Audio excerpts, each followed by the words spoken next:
മഞ്ഞും മലയും മഴവില്ലും മണിമാണിക്കത്തിൻ കല്ലും മണ്ണിൽ വന്നത് മിന്നും കുത്തുറസൂലീന പൊന്നം പവിഴം പൊന്നം വിളിയും പാറും പുള്ളിക്കുയിലും പാടിൽ വന്നത് ഭക്തരമായി ഹബീബിന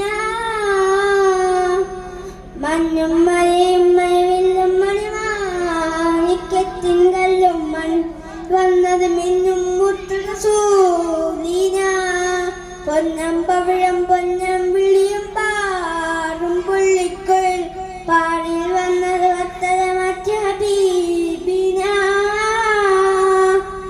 ഹജലുകളധികം ഇരുമ്പതുകളുമ്പോൾ അതിലൊരു പറമീൻ ഹരിമീൻ ചലമുറോതിപ്പാകുമ്പോൾ ആ ചരികത്തോപ്പിൽ നിന്നതിൽപ്പുണ്ട് ആ നിമ്പതിയുള്ളിൽ പൊട്ടിയ കൽപ്പുണ്ട് ആ പൊട്ടിയ കൽമതി എത്തിയ മുത്തൊളി പൊട്ടിയ തടിയുണ്ട് അത് മെത്തും സ്വർഗത്തട്ടും അത് മുത്തും പാമ്പിനു മുട്ടും മണിമുട്ടിൽ യോഗ്യതയില്ല നെട്ടും മെട്ടും മാറുക പൊട്ടും നേട്ടം മെട്ടും വിധമെത്തും കൊതിയുണ്ട് അല്ലാഹുവിന്റെ ഏട്ടമളത്തുകളെത്തും നിജമുണ്ട്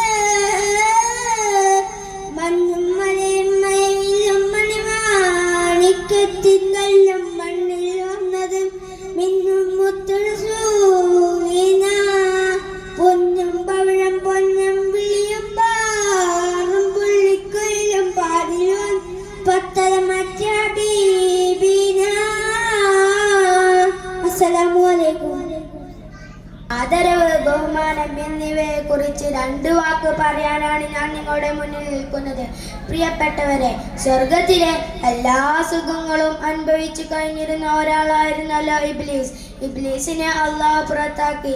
മഹാനായ ആദം അലൈഹിസ്സലാമിനോട് സുജൂദ് ചെയ്യാൻ പറഞ്ഞപ്പോൾ ഇബ്ലീസ് വിസമ്മതിച്ചു. മാത്രമല്ലാതെ അള്ളാഹുവിനെ ധിക്കരിക്കുകയും ചെയ്തു.